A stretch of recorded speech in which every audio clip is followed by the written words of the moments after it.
السلام علیکم ورحمۃ اللہ وبرکاتہ۔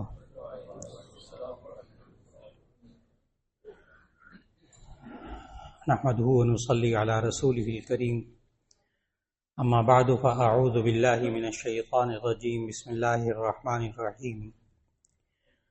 قل یا عبادی الذین اسرفوا علی انفسهم لا تقنطوا من رحمت اللہ ان اللہ یغفر الذنوب جميعا انہ هو الغفور الرحیم۔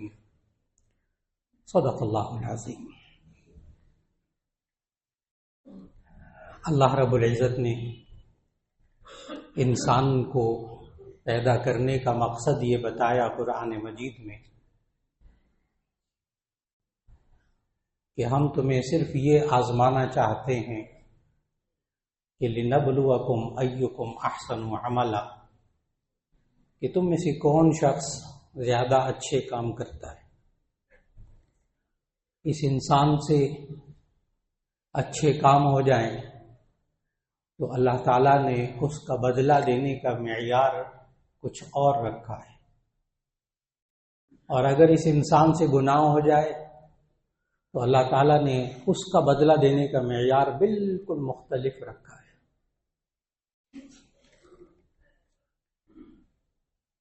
اگر انسان نیک کام کا صرف ارادہ کرے، صرف ارادہ، اللہ تعالیٰ اس بندے کو اس نیک کام کرنے کا ثواب عطا فرما دیتے۔ احادیث میں موجود،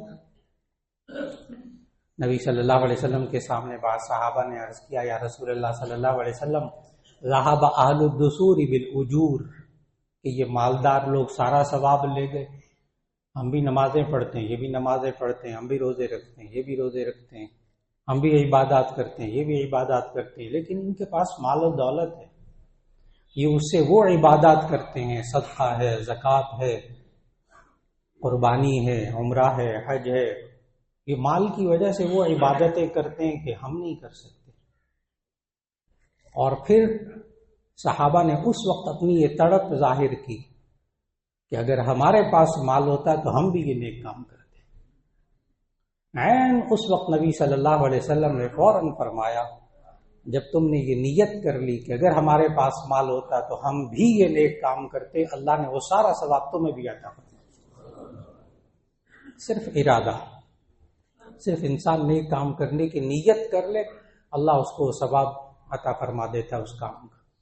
یہ ابتدائی سٹیج پہ یہ بات سن کر نا بعض حضرات جو بیچارے دین کی مکمل سمجھ نہیں رکھتے، جو بھی میں عرض کروں گا انشاءاللہ کہ مکمل دین کیا کہتا ہے اس بارے میں، تو جو دین کی سمجھ نہیں رکھتے وہ بیچارے مذاق اڑاتے، کہتے ہیں اچھا پھر ٹھیک ہے، نیت ہی کر لینا، ارادہ کر لیں، ثواب مل گیا، کریں تو نہ کرے تو نا، بس نیت کر کے ارادہ کر کے ثواب مل گیا، نہیں۔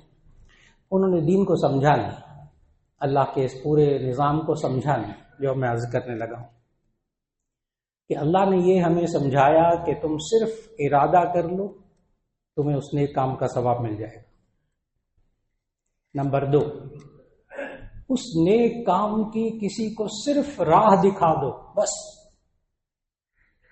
صرف راستہ دکھا دو نیک کام کا، آپ کو اس نیک کام کرنے والے کے برابر ثواب مل جائے گا، چاہے وہ کام کرے یا نہ کرے۔ آپ نے راستہ دکھایا، حدیث سنانے لگا، بہت مستند حدیث۔ نبی صلی اللہ علیہ وسلم نے فرمایا، الدال علی الخیر کفاعلہ، نیکی کی طرف رہنمائی کرنے والا اس کو اس نیک کام کرنے والے کے برابر ثواب ملتا ہے۔ صرف زبان ہی ہلانی ہے نا، آپ نماز پڑھ لیں بھائی، آپ قرآن پڑھا کریں، آپ قرآن مجید کا ترجمہ پڑھا کریں بھائی، قرآن کو سمجھا کریں، آپ روزہ رکھ لیں، زبان ہی ہلانی ہے نا، آپ کو ثواب مل گیا۔ اس پر پھر وہ اشکال نہ آنے دیجیے گا کہ جی اچھا ٹھیک ہے، پھر رہنمائی کر دیں، کریں نا، بس راستہ دکھا دیں اگلے کو، خود نہ کریں، نہیں۔ اس کے لیے اللہ نے وعید الگ قرآن میں بیان فرمائی، أَتَأْمُرُونَ النَّاسَ بِالْبِرِّ وَتَنْسَوْنَ أَنفُسَكُمْ، تم لوگوں کو نیکی کا حکم دیتے ہو، خود اپنے آپ کو بھلا دیتے ہو، خود عمل نہیں کرتے، وہ اللہ نے الگ وعید رکھی ہے۔ تو پورا دین کا نظام سمجھنا ہے، صرف ارادہ کر لیں تب بھی نیک کام کا ثواب مل جائے گا، صرف راستہ دکھا دیں کسی کو نیکی کا تب بھی ثواب مل جائے گا اس نیک کام کرنے والے کے برابر۔ اور اگر وہ نیک کام آپ کر لیں گے نا پھر آیت پڑھنے لگا ہوں سورہ انعام کے آخری رکوع کی آیت، من جاء بالحسنۃ فلہ عشر امثالھا، جو بندہ ایک نیک کام کر لیتا ہے نا تو اللہ کہتا ہے میں اس کو ہر اس نیک کام کے بارے میں 10 نیکیوں کا ثواب عطا کروں۔ آپ 5 وقت روزانہ نماز پڑھتے ہیں، اس بات پر ایمان رکھیے کہ اللہ 50 نمازوں کا ثواب دیتا ہے، حدیث موجود ہے۔ یہ میرا بندہ 5 نمازیں پڑھے گا، اس کو میں ثواب 50 کروں گا۔ یہ اللہ کا نظام۔ اور پھر وہ نیک کام اگر نفلی کام رمضان میں کرتا ہے، کانا کمن ادا فریضۃ فیما سوا، حدیث نبی صلی اللہ علیہ وسلم کا وہ خطبہ کہ رمضان میں کوئی نفل کام کرتا ہے تو اس کو فرض ادا کرنے کے برابر ثواب ملتا ہے، اور جو رمضان میں فرض ادا کرتا ہے کانا کمن ادا 70 فریضۃ فیما سوا، اس کو رمضان کے علاوہ 70 فرض ادا کرنے کا ثواب ملتا ہے۔ آپ خود سوچئے گا کہ نیک کام کرنے پر اللہ کیا دے رہا ہے، اور گناہ کے نظام میں اللہ نے بالکل مختلف نظام رکھا ہے۔ یہ انسان گناہ کا ارادہ کر لے، صرف خیال آ جائے نا گناہ کا تب بھی کوئی پکڑ نہیں، گناہ کا پکا ارادہ کر لے تو بھی کرامن کاتبین، جو اللہ نے قرآن مجید میں بتایا کرامن کاتبین یعلمون ما تفعلون، یہ فرشتے تمہارے نامہ اعمال لکھ رہے ہیں، ایک گناہ لکھ رہا ہے ایک نیک کام لکھ رہا ہے۔ یہ انسان پکا ارادہ کر لے گناہ کرنے کا، اس فرشتے کو حکم ہے اللہ کا کہ گناہ ابھی نہیں لکھنا، ابھی نہیں لکھنا، گناہ کا پکا ارادہ کر لے، اس کے نامہ اعمال میں گناہ نہیں لکھا جاتا۔ یہ گناہ کرنے کے لیے چل پڑے تو بھی اس کے نامہ اعمال میں گناہ نہیں لکھا جاتا۔ یہ گناہ کرنے کے قریب پہنچ جائے، عین گناہ کی جگہ پہنچ جائے، واپس پلٹ آئے، اللہ کا ولی بن جاتا ہے۔ عین گناہ کی جگہ سے واپس پلٹنے پر اللہ کا ولی بن جاتا ہے۔ اور اگر ہو جائے اس سے گناہ تو اسی صورت میں اب وہی آیت سورہ انعام کی آخری آیت پھر مکمل پڑھنے لگا ہوں۔ اگر ہو جائے گناہ تو پھر اللہ نے کیا معیار رکھا ہے، من جاء بالحسنۃ فلہ عشر امثالھا ومن جاء بالسیئۃ فلا یجزی الا مثلھا وهم لا یظلمون۔ ایک نیک کام کرے گا اس کو 10 نیکیوں کا ثواب ملے گا، لیکن اگر گناہ کرے گا تو اس کے نامہ اعمال میں صرف ایک گناہ لکھا جائے گا۔ کمال کر دیا اس رحیم و کریم ذات، کمال کر دیا۔ اور پھر وہ جو ایک گناہ ہو گیا ہے اس کو بھی اللہ نے قرآن مجید میں تقسیم کیا، گناہ کبیرہ گناہ صغیرہ، بڑا گناہ چھوٹا گناہ۔ بڑا گناہ جو توبہ کے بغیر معاف نہیں ہوتا، چھوٹے گناہ جو بغیر توبہ کے معاف ہو جاتے، جیسے شرک کرنا، نبی صلی اللہ علیہ وسلم نے بتایا شرک کرنا گناہ کبیرہ، ماں باپ کی نافرمانی کرنا گناہ کبیرہ، کسی بندے کا حق مارنا گناہ کبیرہ۔ جو گناہ کبیرہ ہے وہ ایک الگ، اور جو گناہ صغیرہ ہے ان کے بارے میں اللہ نے کیا کہا، ان تجتنبوا کبائر ما تنہون عنہ نکفر عنکم سیئاتکم، اگر تم گناہ کبیرہ سے اپنے آپ کو بچا کے رکھو گے، نکفر عنکم سیئاتکم، ہم تمہارے چھوٹے موٹے گناہوں کا ویسے ہی کفارہ کر کے ان کو دھو دیں گے، معاف کر دیں گے۔ آج آپ ماشاءاللہ سب حضرات جمعے کے لیے وضو کر کے تشریف لائے، آئندہ جب وضو کریں تو جو حدیث سنانے لگا ہوں جامع ترمذی کے بالکل ابتدائی ابواب کی حدیث ہے، بہت مستند صحاح ستہ کی حدیث ہے، تو آئندہ جب وضو کیجیے گا تو وہ حدیث ذہن میں رکھ کر وضو کیجیے گا کہ صرف وضو کرنے کے ساتھ آپ کے ساتھ کیا ہوتا ہے۔ سچے نبی صلی اللہ علیہ وسلم نے فرمایا جب انسان وضو کرتا ہے تو جب چہرہ دھوتا ہے دونوں پہلے ہاتھ دھوتا ہے تو اس کے ہاتھوں کے گناہ معاف ہو جاتے ہیں۔ خرج، حدیث کے الفاظ ہے خرجت من یداہ خطیئۃ بطشتھا یداہ، تو اس کے ہاتھوں سے وہ گناہ نکل جاتے ہیں، دھل جاتے ہیں جن کا ان کے ہاتھوں نے ارتکاب کیا ہوتا ہے۔ جب یہ چہرہ دھوتا ہے چہرے کے گناہ، آنکھوں کے گناہ معاف ہو جاتے ہیں۔ جب یہ انسان اپنے سر کا مسح کرتا ہے اس کے سر کے گناہ معاف ہو جاتے ہیں۔ جب پاؤں دھوتا ہے پاؤں کے گناہ معاف ہو جاتے ہیں۔ آخر اس حدیث جب وضو مکمل ہو جاتا ہے تو حدیث کے آخری الفاظ سننے والے ہیں کہ جب یہ پاؤں دھوتا ہے تو اس کے پاؤں کے گناہ معاف ہو جاتے ہیں۔ جب وضو مکمل کرتا ہے حتی نقی من الذنوب، یہاں تک کہ وہ تمام گناہوں سے پاک ہو چکا ہوتا ہے۔ ابھی آپ نے صرف وضو کیا، آئندہ جب وضو کیجیے گا تو سمجھیے گا کیا ہوا ہے آپ کے ساتھ۔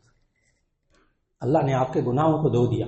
گناہ کبیرہ وہ توبہ کے بغیر معاف نہیں ہوتے، وہ تو توبہ کرنی پڑے گی، بندے کا حق ہے وہ ادا کرنا پڑے گا۔ لیکن یہ صرف وضو کرتا ہے تو اللہ ہر روز 5 وقت وضو کر رہا، کم از کم ہر وقت وضو کرتے کے ساتھ اس کے گناہ اللہ معاف فرما رہا۔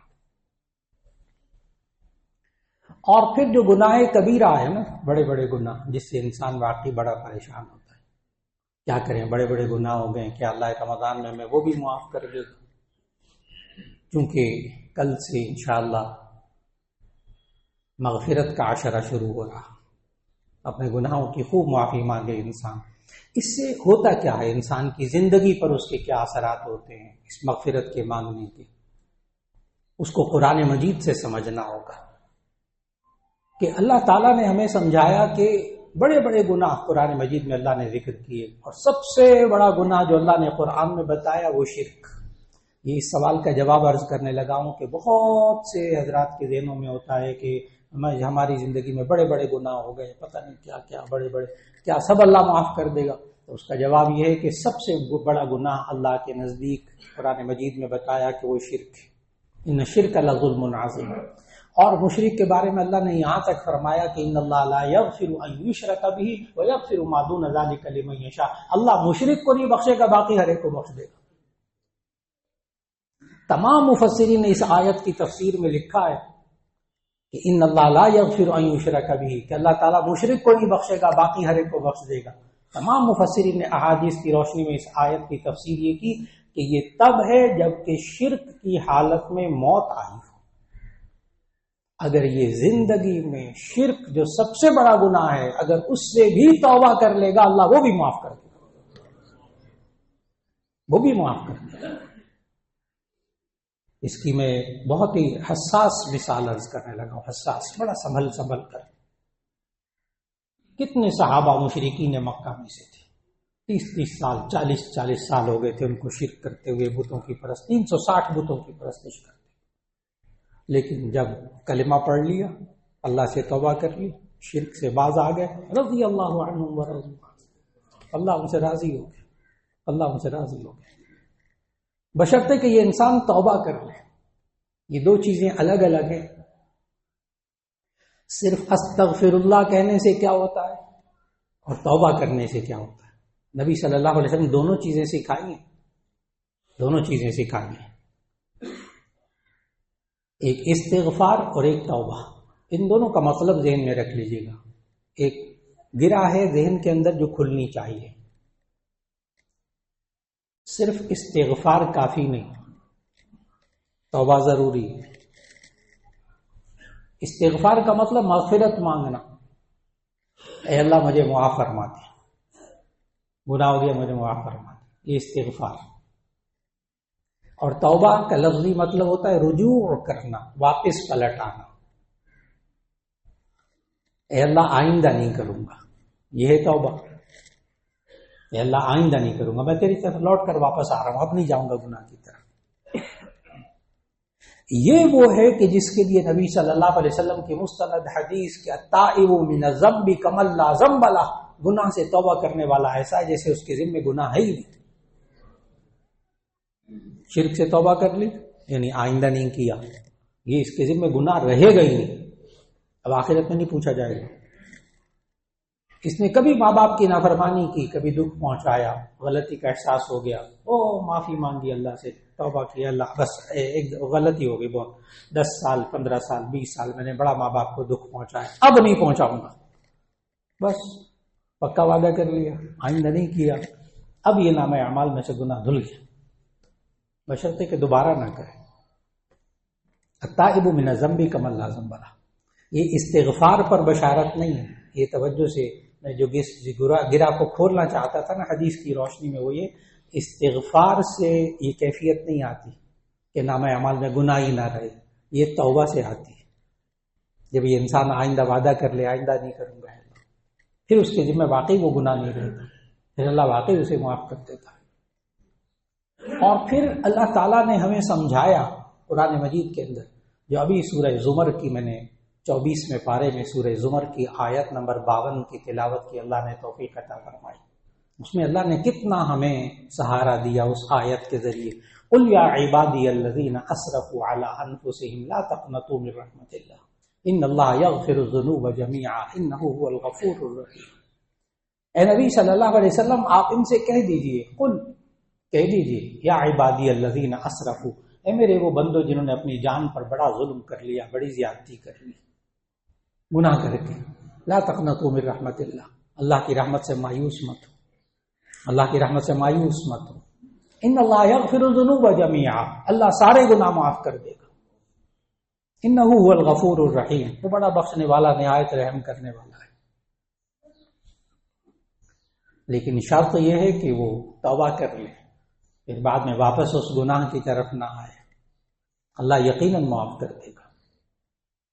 لیکن یہ انسان زندگی کے اندر بسا اوقات توبہ کرتا ہے، استغفار بھی کرتا ہے، پھر گناہ ہو جاتا ہے، پھر توبہ کرتا ہے، پھر گناہ ہو جاتا ہے۔ کیا یہ توبہ کرنا بند کر دے؟ کیا یہ استغفار کرنا بند کر دے؟ اس کا جواب بڑی توجہ سے سننے والا، کیونکہ بہت دفعہ انسان جب گناہوں میں مبتلا ہوتا ہے، نہیں گناہ چھوٹتے، تو اسی صورت میں انسان توبہ اور استغفار کرنا چھوڑ دیتا ہے۔ یہ غلطی نہیں کرنی چاہیے، اس لیے کہ نبی صلی اللہ علیہ وسلم نے فرمایا، صحیح ستہ کی حدیث جامع ترمذی میں موجود، کہ جب کوئی انسان گناہ کرتا ہے تو اس کے دل پر نقطۃ سودا، ایک کالا داغ پڑ جاتا ہے۔ جب انسان سے گناہ ہوتا ہے تو اس کے دل پر ایک سیاہ داغ پڑ جاتا ہے، اور جب یہ توبہ اور استغفار کرتا ہے وہ داغ دھل جاتا ہے۔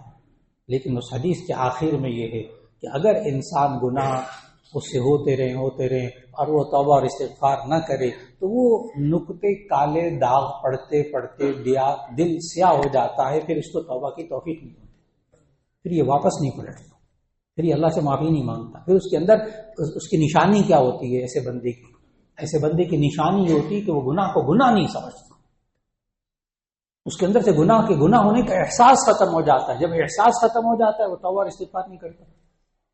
دیکھیے بچے کے ذہن میں، نوجوان بچہ ہو، نوجوان بچی ہو، ماں باپ کی شان میں گستاخی کر دے، بے ادبی کر دے، اور اس کے دل میں احساس ہو کہ مجھ سے غلطی ہو گئی، تو وہ معافی مانگے گا نا، وہ بچہ معافی مانگ لے گا۔ اور اگر احساس ہی نہیں ہوگا کہ میں نے کیا کر لیا، کچھ نہیں کیا، تو ایسی صورت میں وہ کبھی واپس پلٹ کر ماں باپ سے معافی نہیں مانگے گا۔ اس انسان کے دل میں گناہ ہونے کا احساس ہو تو اللہ تعالیٰ ایسی صورت میں توبہ اور استغفار کے ذریعے اس کے گناہوں کو معاف فرما دیتا ہے۔ نبی کریم صلی اللہ علیہ وسلم نے الفاظ سکھائے، سنن ابی داؤد کی حدیث ہے، نبی صلی اللہ علیہ وسلم نے فرمایا، یہ میں اس لیے عرض کر رہا ہوں کہ اب آخری عشرہ مغفرت کا، سارے رمضان میں خوب مغفرت مانگیے۔ نبی صلی اللہ علیہ وسلم نے اور تاکید کر دی کہ اس عشرے میں خوب مغفرت مانگیے، اللہ سے اپنے گناہوں کی معافی مانگیے، یہاں تک کہ سارے گناہ دھل جائیں۔ ہاں، سارے گناہ دھل جائیں۔ کیسے؟ کہ نبی صلی اللہ علیہ وسلم کا وہ ارشاد سنن ابی داؤد میں کہ جو شخص 5 مرتبہ یا 7 مرتبہ یہ کلمات پڑھ لے تو اگر سمندر کے جھاگ کے برابر بھی اس کے گناہ ہو تو اللہ معاف کر دے گا۔ اور وہ الفاظ اکثر آپ میں سے حضرات کو یاد ہیں، استغفر اللہ الذی لا الہ الا هو الحی القیوم واتوب الیہ، استغفر اللہ الذی لا الہ الا هو الحی القیوم واتوب الیہ۔ اب دیکھیے کہ اس میں دونوں باتیں ہیں، استغفر اللہ الذی لا الہ الا هو الحی القیوم، اس میں استغفار آ گیا، واتوب الیہ، اور میں اللہ کی طرف رجوع کرتا ہوں، اللہ کی طرف توبہ کرتا ہوں، واپس آتا ہوں، اب نہیں کروں گا۔ دونوں چیزیں، استغفار اور توبہ۔ پھر ایک اور مشہور کلمات بخاری شریف کے اندر جو نبی صلی اللہ علیہ وسلم نے سکھائے، استغفر اللہ ربی من کل ذنب واتوب الیہ، استغفر اللہ ربی من کل ذنب واتوب الیہ، کہ اے اللہ میں ہر گناہ کی تجھ سے معافی مانگتا ہوں، واتوب الیہ، اور تیری طرف واپس پھر لوٹ کر آتا ہوں، اب نہیں کروں گا گناہ۔ تو اس میں پھر وہ استغفار اور توبہ دونوں کلمات، تو بہت آسان، بہت آسان۔ تو ان دنوں میں خوب استغفار کیا جائے، اللہ سے خوب اپنے گناہوں کی معافی مانگی جائے۔ رہا یہ کہ بار بار انسان معافی مانگتا ہے، پھر گناہ ہو جاتا ہے، پھر معافی مانگتا ہے، کیا ہے، مذاق ہے یہ تو نہیں، ہمیں کچھ دین نے اور کچھ سمجھایا ہے۔ دیکھیے انسان نئے کپڑے بناتا ہے، نئے کپڑے پہنتا ہے، وہ میلے ہو جاتے ہیں، بس تھوڑے سے میلے ہوتے ہیں نا، یہ دوبارہ دھلوا لیتا ہے، پھر پہنتا ہے، پھر میلے ہو جاتے ہیں، پھر پہنتا ہے، دھوتا ہے، پھر میلے ہو جاتے ہیں۔ اور کوئی عقل مند آدمی ایسا نہیں کرتا کہ ایک دفعہ نیا جوڑا نیا سوٹ بنوا لے، پھر اس کے بعد میل چڑھتی رہے۔ یہ میلا تو ہونا ہی ہے نا، کیا فائدہ دھلوانے کا؟ میل چڑھ رہی ہے، چڑھتی رہے، جب ساری میل خوب اچھی طرح چڑھ جائے گی تو اٹھا کے پھینک دوں گا۔ کوئی بندہ ایسا کام نہیں کرتا، ہر بندہ یہی کرتا ہے کہ تھوڑا سا کپڑا میلے ہوتے ہیں بس فٹافٹ دھلوا لیا، پھر صاف ستھرے، پھر پہن لیا، پھر دوبارہ میلے ہو گئے، پھر دھلوا لیا۔ ساری زندگی کا انسان کا عمل گناہوں سے معصوم 100% وہ صرف انبیاء علیہم السلام۔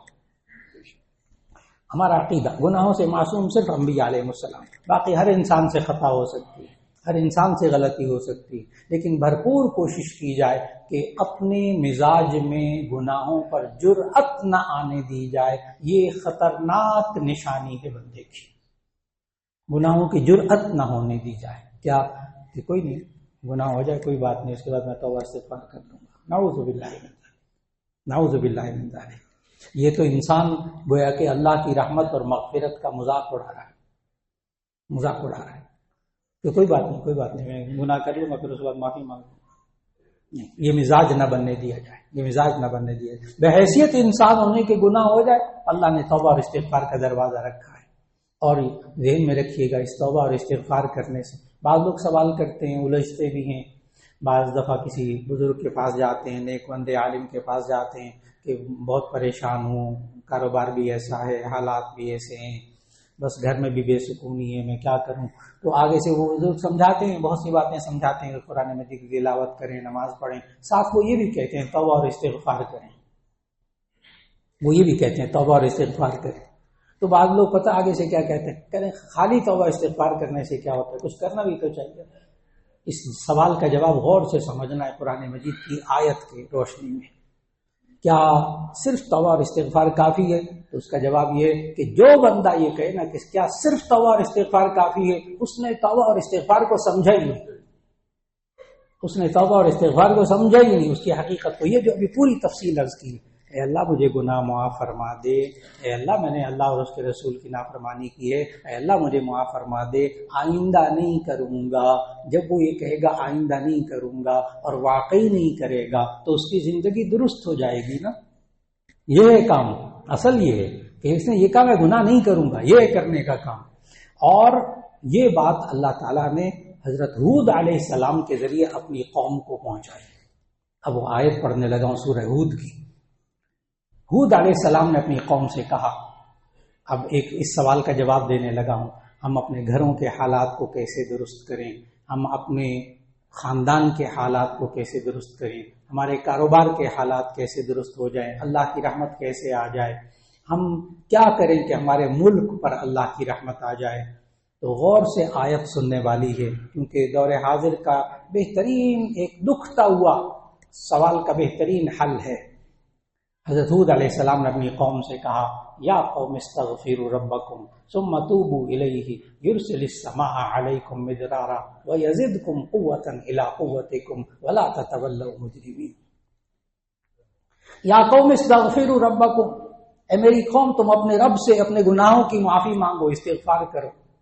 کیا ہوگا پھر استغفار کرنے سے کیا ہوگا؟ سوال کا جواب، یا قوم استغفروا ربکم ثم توبوا الیہ، اے میری قوم تم اپنے رب سے استغفار کرو پھر توبہ کرو، پکا یہ وعدہ کرو نہیں کرو گے، کیا ہوگا؟